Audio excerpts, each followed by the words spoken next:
Il y en a que je connais ici depuis très longtemps. D'autres, c'est tout récent, mais la joie est toujours partagée également entre nous tous, enfants de Dieu. Ce matin, je vais faire une petite révision. Il y en a qui n'étaient peut-être pas ici la dernière fois quand on a traité du sujet. C'est comme la deuxième partie. Donc, je vais faire une révision quand même assez rapide. Vous allez réentendre certaines choses que vous avez déjà entendues dans le dernier message et que vous connaissiez déjà depuis longtemps. Mais c'est bon de, comme quelqu'un disait, on mange les pommes de terre de différentes façons. Hein? Des frites. Hier, j'en ai mangé des pilés. En robe de champ ou en robe de chambre, ça dépend comment vous les mangez. Il y a toutes sortes de façons, hein? Avec de la crème sûre, avec du beurre. Cru. Oui, cru. Avec du sel. Il y en a, toi, tu manges ça cru, hein? Les pommes de terre. C'est pour ça que tu as des belles joues rouges. Bon, alors, il y a toutes sortes de façons de les manger. Et puis, la parole, on l'a souvent, on l'a eu ce matin. On a pu adorer Dieu ensemble. Et c'est toujours quelque chose d'agréable, de nouveau, et on trouve toujours des bonnes choses dans la parole. Il y avait un petit message cette semaine, c'est pas dans mes notes, là, mais je vais juste dire ça en ouvrant ici. La différence entre celui qui a reçu, qui a reconnu le Christ dans sa vie, il y a l'Esprit, comme on a entendu ce matin déjà, il y a l'Esprit de Dieu en lui, puis du moment qu'il se met à lire la Bible, il est éclairé par le Saint-Esprit, de voir des choses qu'il n'aurait jamais vues avant. Puis, on donnait l'exemple de Joseph dans l'Ancien Testament. Si on lit l'histoire de Joseph, on dit c'est un garçon qui a été persécuté dans sa jeunesse par ses frères, la jalousie, l'envie. Il a été vendu par ses frères, on a même voulu le tuer. Et puis un jour, il parvient à être directeur, dirigeant de toute l'Égypte. Alors, il y a bien des livres dans le monde qui pourraient écrire là-dessus, dire quelqu'un qui était pauvre, qui a été rejeté, puis un jour a réussi, puis une belle histoire. Mais quand on a l'Esprit de Dieu, puis on lit cette histoire-là, derrière Joseph, qu'est-ce qu'on voit? On voit Jésus, on voit la personne du Christ. Il y a toute une image, il y a tout un symbole qui sort. C'est ce que des fois les gens du monde ne verront pas. C'est ça la différence.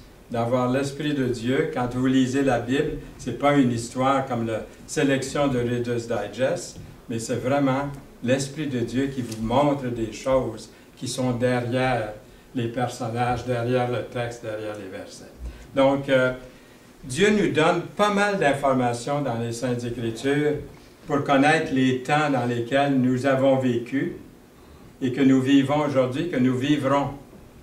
Et vous avez vu, il y a eu des grands empires qui ont couvert des millénaires.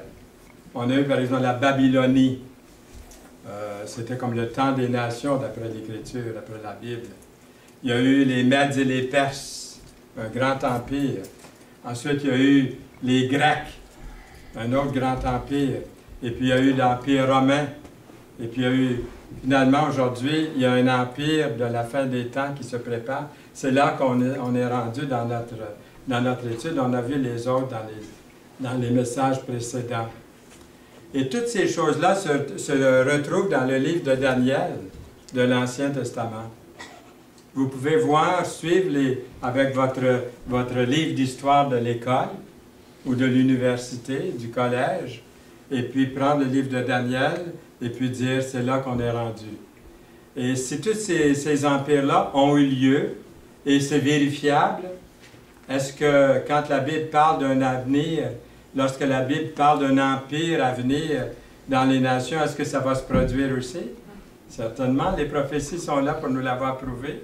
C'est pour ça que la Bible est remplie d'une grande crédibilité, parce qu'il n'y a pas simplement les généalogies. Quand on pense que vous avez le nom du père, des fois de la mère, des enfants, des arrière-grands-parents, la Bible se tient tellement bien. La Bible est la parole de Dieu. Il n'y a pas un livre au monde qui est comme la Bible. Ce n'est pas un livre d'histoire, de légende, mais c'est vraiment la parole de Dieu. Alors, je crois que nous vivons, à l'heure actuelle, si vous ouvrez dans votre Bible, si vous avez votre Bible ce matin, c'est bon de vérifier de temps en temps quelques versets que nous allons regarder, mais le contexte se trouve dans ces versets-là de Daniel, chapitre 2. Et je crois que nous vivons encore dans cet empire des derniers jours, qu'on appelle l'empire, ça fait partie de l'empire des nations. C'est les nations qui dirigent le monde depuis 600 ans avant Jésus-Christ et jusqu'à nos jours, puis encore à venir, on ne sait pas pour combien de temps encore, nous sommes dans ces gouvernements des nations. Nous en faisons partie. Nous avons examiné d'un peu plus près la statue au complet, hein? La tête, les bras, la poitrine, le ventre, les jambes, les pieds. Et nous sommes rendus aux orteils. Et les orteils nous parlent de l'empire des derniers temps. Est-ce que ça va arriver? Tout le reste est arrivé de la tête aux pieds. Donc, je crois que nous sommes rendus, d'après Daniel, d'après la Bible, nous sommes rendus dans l'empire de la fin des temps. Est-ce que vous connaissez le nom de cet empire-là? La grâce. Personne ne le sait, hein, parce qu'on est peut-être en train de le vivre, l'empire des derniers temps. On vit dans le temps de la grâce, l'Église, oui, mais dans les nations, ce n'est pas le Seigneur qui règne, hein, ce sont des gouvernements humains qui règnent. Et nous avons examiné ça, nous avons commencé à examiner les 10 orteils qui sont composés de fer et d'argile. Le fer, c'est solide, mais l'argile, c'est pas trop solide. Hein? La maison chez nous est construite sur l'argile. Toute la ville de Belleuil, c'est de l'argile. Vous creusez un pied ou deux, et puis c'est l'argile. Donc, c'est mouvant. Ça veut dire qu'il y a bien des années, il devait y avoir le Richelieu qui était jusque-là, hein, comme le lac Champlain, hein, c'était un grand territoire. L'argile, ce n'est pas quelque chose de solide. Et ici, nous avons les deux qui sont ensemble. Regardez le verset 42 du chapitre 2. Comme les doigts des pieds étaient en partie de fer et en partie d'argile, ce royaume sera en partie fort et en partie fragile. Ça, c'est le royaume dans lequel vous et moi, j'ose dire que nous sommes arrivés, d'après les prophéties bibliques. Nous vivons à la fin des temps, je pense. Verset 43. Tu as vu le fer mêlé avec l'argile parce qu'ils se mêleront par des alliances humaines. Mais ils ne seront point unis l'un à l'autre. De même que le fer ne s'allie point avec l'argile. On ne peut pas les mélanger. Mais ils cohabitent un à côté de l'autre. Ça représente les gouvernements actuels dans le monde. Est-ce que vous voyez dessiner d'après les nouvelles? Vous écoutez les nouvelles de temps en temps? Comment est-ce que la Russie, à nouveau, hein, avec tout le bloc de l'Est, est en train de se réunir? La Chine, la Russie qui devient un empire, l'Occident, hein, l'OTAN, l'Amérique du Nord, les États-Unis qui commencent à être isolés, la Chine qui prend plus d'importance. Voyez-vous le dessin du monde? Moi, je le vois. Vous aussi, sûrement. On voit des grandes tendances dans le monde aujourd'hui. Avant que l'empire des derniers jours se divise en 10 partitions, parce que comme les 10 orteils, il va y avoir comme 10 partitions dans l'empire des derniers jours, je crois que l'Église devrait avoir été enlevée. Ceux qui appartiennent au Seigneur, qui sont nés de nouveau, sont appelés des pierres vivantes. Et c'est ça l'Église, hein? Ce n'est pas une bâtisse, ce n'est pas la bâtisse ici, l'Église. C'est tous ceux et celles dans cette place qui sont nés de nouveau, qui sont des pierres vivantes. Je suis une toute petite pierre. Et il y a toutes sortes de grandeurs de pierres dans l'Église. Mais ce sont des pierres, c'est ça l'Église, des pierres vivantes. Daniel, lui, il ne fait pas la distinction entre les pieds et les orteils de la statue, parce qu'il ne peut pas voir l'Église, puis du même coup, il ne peut donc pas prédire l'enlèvement de l'Église. Ça lui est comme pas révélé, ça. Mais nous vivons après avoir vécu ces différents empires qui ont vraiment existé. Puis la Bible parle d'un empire à venir, puis elle nous donne une description de cet empire à venir. Donc, on est en train de prendre connaissance de ce qui va arriver dans notre monde. En vérité, c'est un empire que nous voyons maintenant se former sous nos propres yeux et qui continuera à se former après que nous aurons été enlevés. Donc, la prochaine chose, je pense, qui doit se produire pour nous, on va peut-être voir des choses qui vont commencer à se produire concernant la période de la Grande Tribulation. L'Église est enlevée avant la Grande Tribulation.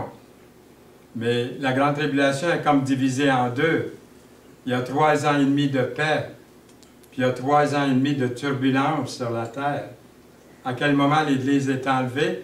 Si c'était juste avant la grande, avec un G majuscule, tribulation, ce serait comme les 3 ans et demi, puisqu'il va y avoir 3 ans et demi de paix avant, mais 3 ans et demi de paix qui sont amenés par qui? Par l'Antéchrist.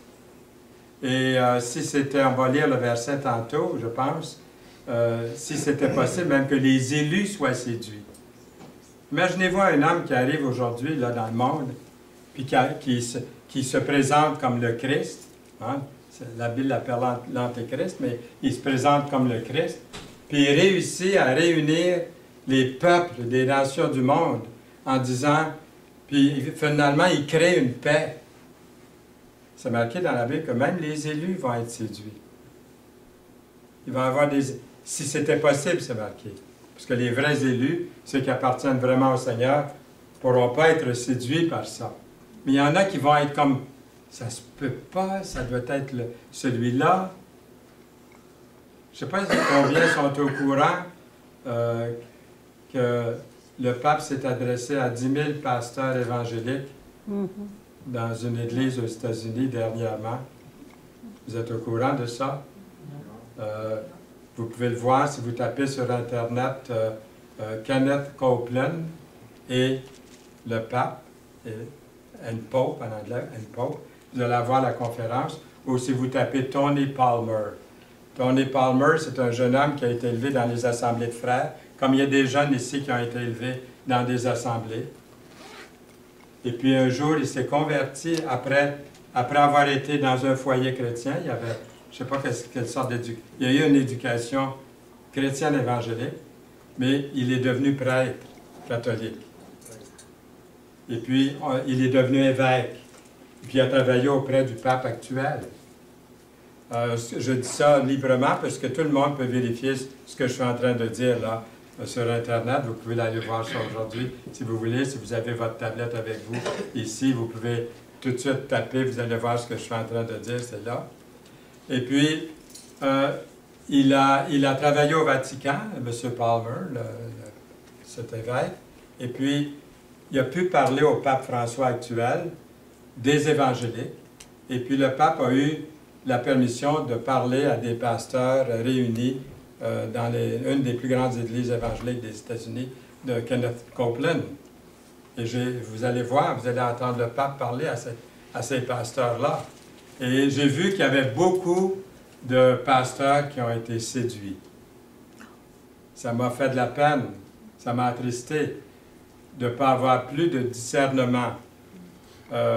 C'est l'Écriture qui est importante, ce n'est pas une religion, ce n'est pas un système religieux, peu importe le nom, c'est de revenir aux sources, à la parole de Dieu. Est-ce que vous êtes d'accord avec ça? C'est ici que nous avons la parole de Dieu. Ce n'est pas dans les religions. Les religions peuvent nous donner des ordres, des commandements, des règlements, fais ci, fais pas ça. Mais ce qui est important, c'est la parole de Dieu, d'être avec le Seigneur. C'est ça qui est important. Alors, qu'est-ce qu'ils peuvent bien représenter ces 10 orteils, comme on a vu tout au long de notre interprétation de la grande statue? Vous avez remarqué on a parlé à un moment donné de l'existence des deux bras, puis on a vu que dans les gouvernements, il y avait comme une division. Quand on a parlé des deux jambes, on a vu que cet empire-là, il y avait des divisions. Ça pouvait être Rome, par exemple, Constantinople, et puis Rome, à un moment donné dans l'histoire. Rome, hein, les deux jambes de fer, mais il y avait on peut vérifier dans l'histoire ces faits-là. Alors, quand on arrive aux orteils, 10 orteils, on se dit, est-ce que si on applique la même interprétation, ça veut dire qu'il y a des divisions.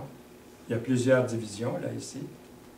Il se pourrait bien que les deux pieds peuvent également représenter une division de quelque sorte dans le royaume des derniers jours. On va voir, parce que c'est encore à venir. Alors, mais on est en train de voir, de parler de ces choses-là en s'appuyant sur ce qui déjà a été révélé et qui est assez révélateur, très révélateur. Alors, la mention spécifique des orteils, des pieds, nous parle d'une division aussi, de la statue séparée. On voit ça dans les versets 42 à 44, que l'Empire des derniers jours, après l'enlèvement de l'Église, on voit que va être divisé sous la direction de l'Antéchrist. L'Église aura été enlevée avant, je pense, avant la grande tribulation qui vient sur le monde. Est-ce qu'on a une idée de la taille puis de la durée de l'Empire des derniers jours? Autre chose à prendre en considération, c'est la taille des pieds puis des orteils en comparaison avec le reste de la statue. Hein, un orteil, c'est pas gros à comparer avec la tête et la poitrine. Hein? Donc, ça veut dire que c'est de courte durée. La taille des pieds et des orteils peut représenter ça. Ça signifie que l'Empire des derniers jours va durer une période de temps relativement courte. En fait, ce court laps de temps est appelé la période de la grande tribulation dans l'Écriture. Puis elle ne durera que 7 ans, divisé en deux. 3 ans et demi de paix au début, et puis 3 ans et demi de guerre, de troubles, de grands bouleversements, de jugement sur la terre. Et l'Église va avoir été enlevée avant que Dieu ne châtie pas l'Église, il châtie le monde. Comme quand Noé est entré dans l'arche, il a protégé la famille, et le déluge est venu sur toute la terre. Il y a d'autres exemples comme ça dans la parole. Alors, le Seigneur Jésus-Christ dit dans Matthieu, chapitre 24, verset 22, « Si ces jours n'étaient abrégés », on voit le Seigneur lui-même, il dit que ces jours-là vont être abrégés. Ça va être court. Qu'est-ce qui arrive? Personne ne serait sauvé, mais à cause des élus, ces jours seront abrégés. On n'a pas besoin d'être pris au dépourvu. Le magazine, j'ai été abonné au magazine Geographic Magazine depuis 1967. J'ai laissé tomber l'abonnement ces derniers temps parce qu'avec Internet, on peut aller voir le magazine. Je ne fais pas de l'annonce, une bonne annonce pour les magazines, là, mais ils savent que c'est ça qui arrive. Les gens vont consulter, que ce soit le Time Magazine ou d'autres magazines. Alors, le mois de mai 1984 nous montrait des photos, couleurs, puis des dessins de la destruction rapide et terrible qui a balayé les villes romaines de Pompéi, hein, on est tous au courant de ça, et d'Herculanum en l'an 79 après Jésus-Christ. L'explosion du Vésuve a été si soudaine. Les résidents ont été tués tandis qu'ils s'occupaient à leur routine habituelle. Les hommes, les femmes faisaient leur marché, les riches dans leurs salles de bain luxueuses, des esclaves au travail. Puis ils sont morts au milieu des cendres volcaniques, hein, figés sur place. Et les gaz surchauffés les ont tués instantanément, soudainement. Même les animaux domestiques de la famille ont subi le même sort rapide et définitif. Imaginez la panique de cette terrible journée. La plus triste, c'est que ces gens-là n'avaient pas à mourir. Ils avaient été avertis. Il y a des scientifiques aujourd'hui qui confirment qu'il y avait des écrivains romains de l'époque qui avaient écrit, longtemps avant que Vésuve explose, ce volcan, concernant plusieurs semaines de secousses qui ont précédé les explosions réelles. Même un panache de fumée était clairement visible pendant plusieurs jours au sommet de la montagne, avant l'éruption. Si seulement ils avaient été en mesure de lire et répondre à l'avertissement du Vésuve. Mais ils ne l'ont pas fait. Insouciants. Est-ce que la Bible nous parle d'événements qui s'en viennent sur le monde? Il y a des bouleversements similaires dans notre monde d'aujourd'hui. Guerre, tremblements de terre, menaces nucléaires, les difficultés économiques. Peut-être c'est ce qui est le plus en vue aujourd'hui, hein, cette crise économique mondiale, l'éclatement de la famille. Est-ce que j'ai besoin d'en dire davantage là-dessus? L'éclatement des familles. Les normes morales. Est-ce que j'ai besoin d'ajouter quelque chose là-dessus? Les normes morales, dans mon vécu à moi, ça a changé complètement. Comme la Bible dit dans Ésaïe, on appelle aujourd'hui le mal bien et le bien mal. Si vous appelez le mal mauvais, si vous l'appelez le mal mauvais, on va rire de vous, on va se moquer de vous, on va dire que vous êtes arriérés, hein? On va vous traiter de toutes sortes de noms. Si vous dites que le bien est bien, encore on va rire de vous, parce qu'on a complètement changé. Est-ce que je suis seul à penser ça? Non. On le voit tout autour. C'est une preuve que nous avons ici, que nous vivons vraiment dans cette dernière période. Même si toutes ces choses, vous allez dire, et je le dis moi aussi, des fois je dis, mais ces affaires-là, ils se sont toujours produites, hein, tremblement de terre, guerre, ça est toujours arrivé, hein, on a toujours vu ça. Bon, peut-être qu'on pense comme ça, j'ai pensé aussi comme ça, mais ça se produit souvent, on dit, jamais dans l'histoire on a des records qui nous disent qu'une telle chose est arrivée. Hein. On vit vraiment des choses extraordinaires. Quelqu'un a dit, Dieu nous avertit et nous offre une porte de sortie.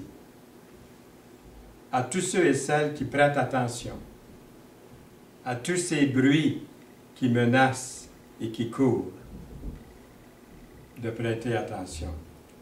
La statue géante nous montre la durée entière du temps des nations. Elle va prendre fin, ce temps des nations, un jour. Ça a commencé 600 ans avant Jésus-Christ, la Babylonie, et ça va aller jusqu'à l'Antéchrist, la grande tribulation. C'est là que le Seigneur Jésus va mettre fin au règne des nations dans le monde. Mais le rêve ne s'arrête pas là.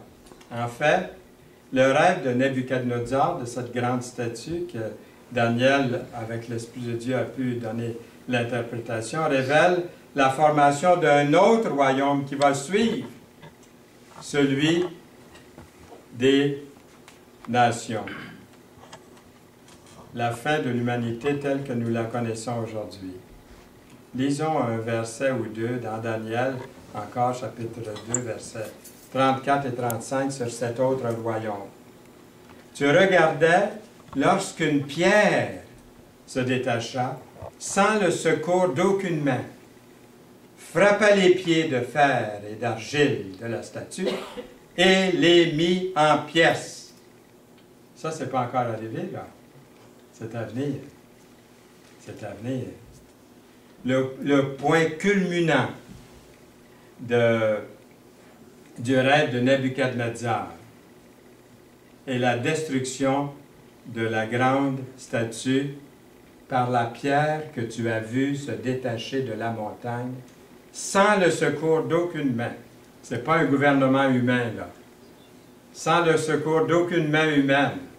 C'est Dieu, là, qui frappe, là. Ce n'est pas un homme, ce n'est pas un gouvernement humain. Ce n'est pas les Russes, ce n'est pas les Américains, là. Ou ce n'est pas l'Europe ou l'Australie, peu importe le pays. Non. Le fait que les humains n'avaient rien à voir avec la création de ce roc, de cette pierre qui se détache, signifie que la pierre a d'abord existé.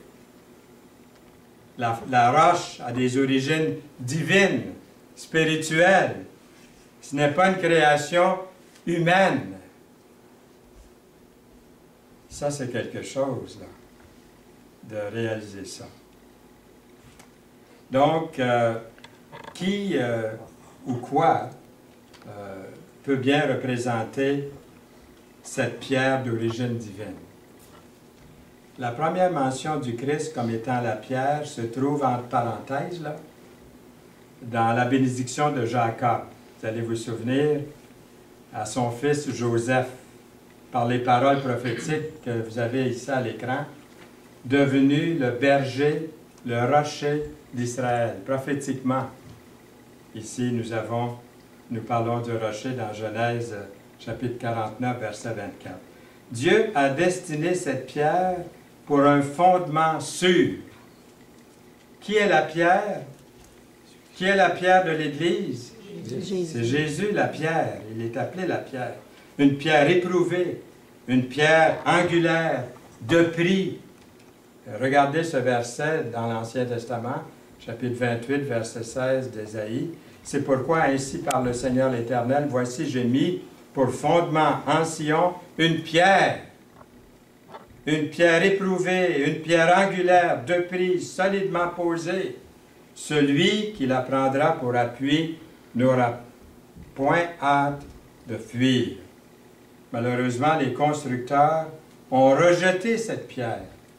Jésus leur dit, « N'avez-vous jamais lu dans les Écritures? » Là, il fait référence à ce qu'on vient de lire dans Ésaïe. « La pierre qu'ont rejetée ceux qui bâtissaient est devenue la principale de l'angle. » Il parle de lui-même dans Matthieu 21, verset 42. Il cite le psaume 118, verset 22, au fond, aussi. Pour Israël, le fondement est devenu une pierre d'achoppement et un rocher de scandale. 1 Pierre 2, 8. Dans Ésaïe 8, 15, pour revenir dans Ésaïe, plusieurs trébucheront, ils tomberont et se briseront et seront enlacés et pris. Parce que Jésus est venu comme une simple pierre. Israël, lui, il voulait un énorme rocher.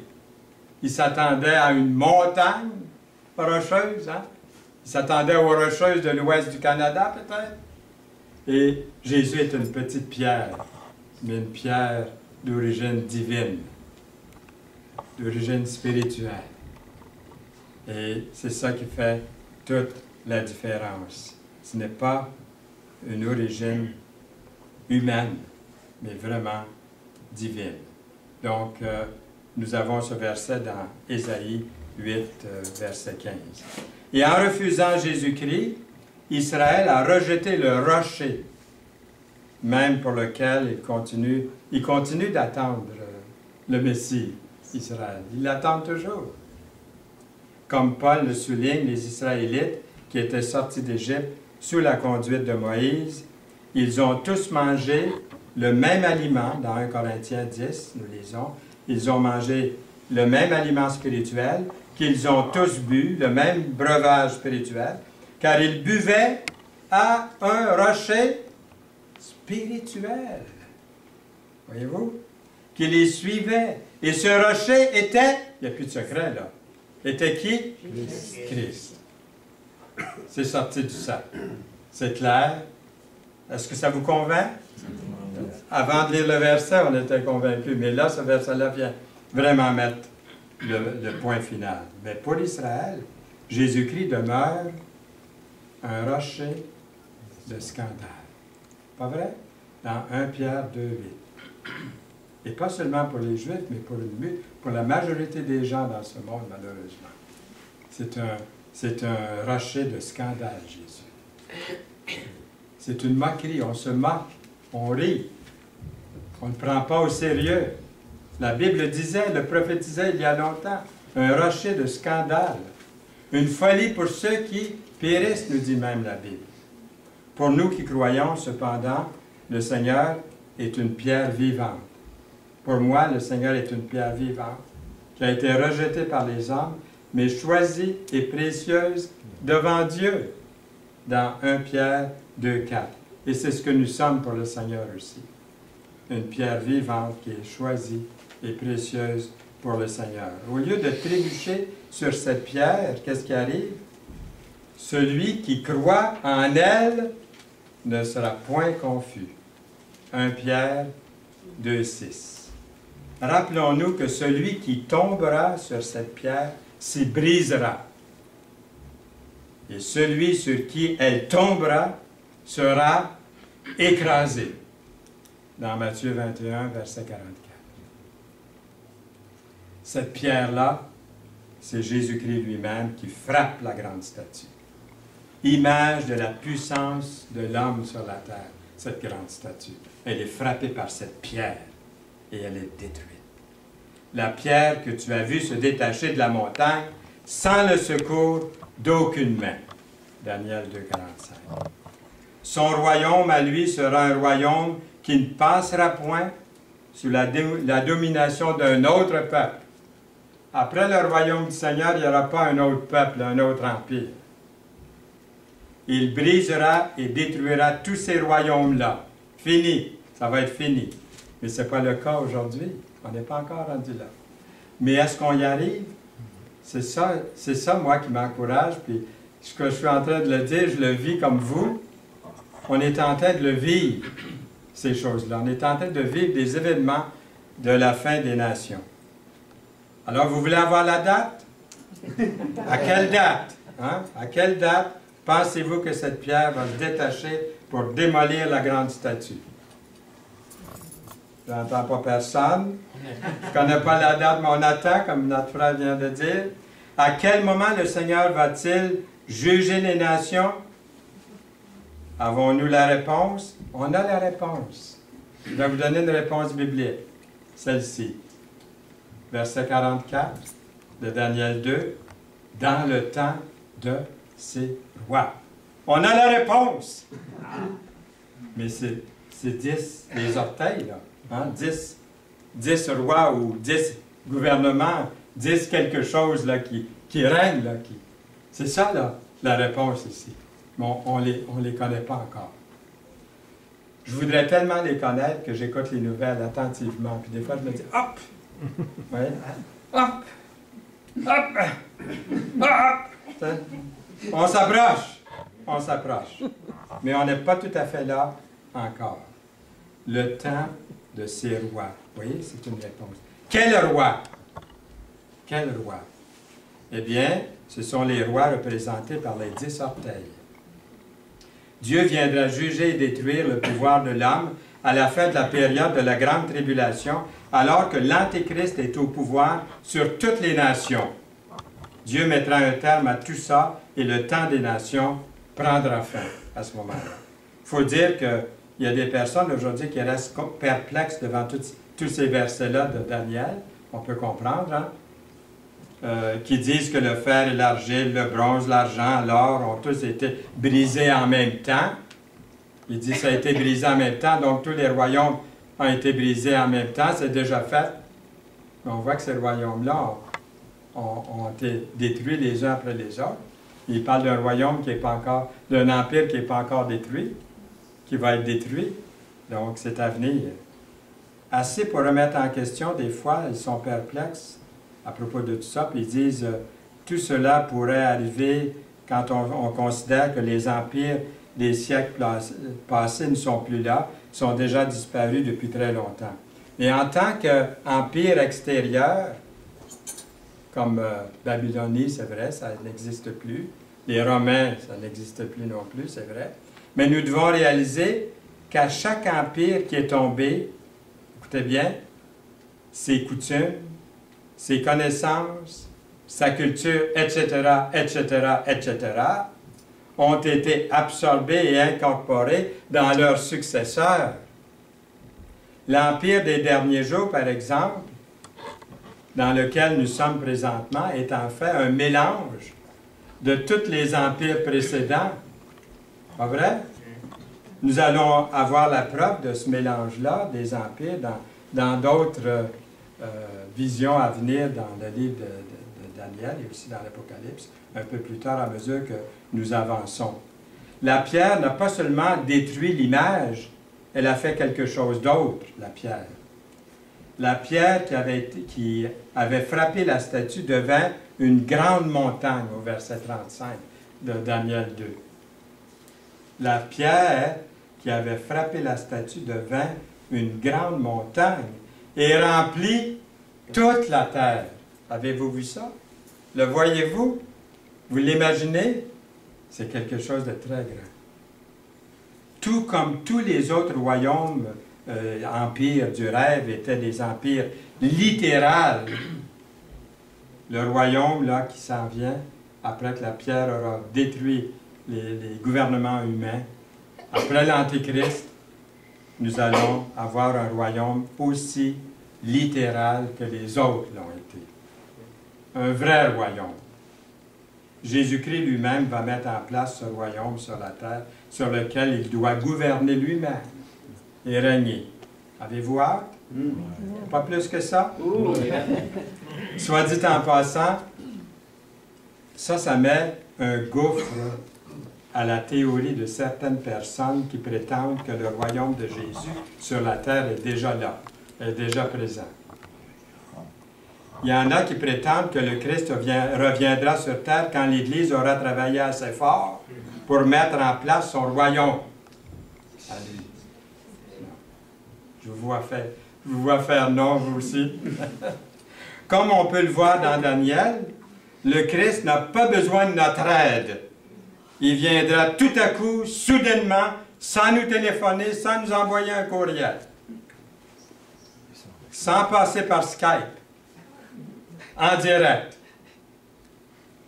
Il viendra tout à coup, avec son jugement, établir son royaume, sans l'aide de mains humaines. Hein, on l'a vu là. Sans le secours d'aucune main. Daniel 2,45. L'interprétation du rêve de Nebuchadnezzar nous démontre la succession des puissances mondiales de l'époque de Babylone jusqu'au retour sur terre du Seigneur Jésus-Christ. Puis en regardant de plus près, certaines choses qui nous sont révélées par ce rêve de Nebuchadnezzar, nous arrivons à mieux comprendre dans quel temps nous vivons présentement. Par exemple, pourquoi la statue représente-t-elle un homme géant? Pourquoi Dieu donne-t-il à Nebuchadnezzar une vision d'un homme et pas de quelque chose d'autre? Pourquoi a-t-il utilisé l'image d'un homme pour décrire la puissance des nations du monde païen? Pourquoi pas un arbre, un animal, une montagne ou un bâtiment? Dieu a utilisé l'image d'un homme parce que les temps des gentils, des nations, des non-juifs, ont tous été sur la déification ou la glorification de l'humanité. C'est le temps de l'adoration de l'humanité dans lequel nous vivons maintenant, depuis 600 ans avant Jésus-Christ jusqu'au retour du Christ. L'ingéniosité des hommes, ses réalisations. L'homme s'élève comme un Dieu. Est-ce que c'est encore vrai aujourd'hui? Oui. Oh, plus que jamais. Nous vivons encore dans le temps des nations. Aujourd'hui, on appelle ça l'humanisme, s'il vous plaît. C'est la mentalité de l'homme qui peut tout accomplir par lui-même.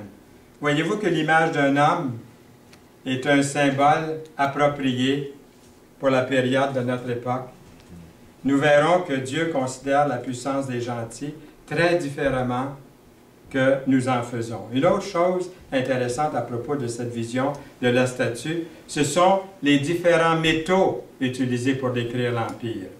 En regardant l'image, vous verrez, ça commence avec de l'or, hein, cette grande statue, de l'or, de l'argent, du laiton ou du bronze, du fer et l'argile. La valeur des métaux diminue, avez-vous remarqué? À mesure que nous descendons de la tête aux pieds, croyez-vous que la valeur et la diminution des métaux est le moyen de Dieu pour nous signaler la détérioration de l'humanité à travers l'histoire? Ça va contraire à l'évolution, hein, même ça, là, c'est contraire à l'évolution. C'est totalement l'opposé de ce que les évolutionnistes enseignent. Ils disent que nous sommes en train de devenir meilleurs. À tous les jours, je dois aller repentant devant le Seigneur. À tous les jours, même comme enfant de Dieu, dans mon corps déchu. Seigneur, pardon. Je sais, Seigneur, que tu m'as pardonné, ton sang a été versé pour moi. Mais comme il a dit à Pierre, je n'ai pas besoin de vous donner une douche au complet, il dit à Pierre. Il ne dit pas douche, mais un bain total. Il dit, vous n'avez seulement qu'à laver vos mains et vos pieds. On confesse des choses au Seigneur. Même si on a eu un bain total lavé dans son sang précieux, on doit venir à lui régulièrement. On est sans prétention. On accepte sa grâce. Mais la triste vérité est que depuis que le péché est entré dans le monde, dans le jardin d'Éden, toute la création de l'humanité inclue s'est détériorée. Moi, je dirais, elle s'est déévolutionnée.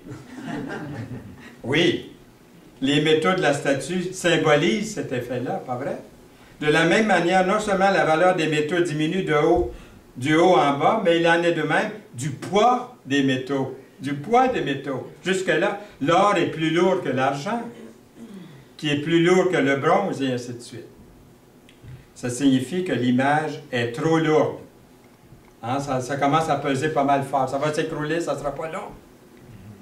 Et comme vous le savez, tout ce qui est trop lourd, en haut, là, au sommet, à la cime, qu'est-ce qui arrive? Il y a une chute prochaine. Là. Ça va tomber.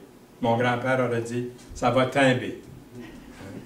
Ça ne prend pas beaucoup d'efforts pour faire tomber un objet qui est plus lourd au sommet et plus faible en bas.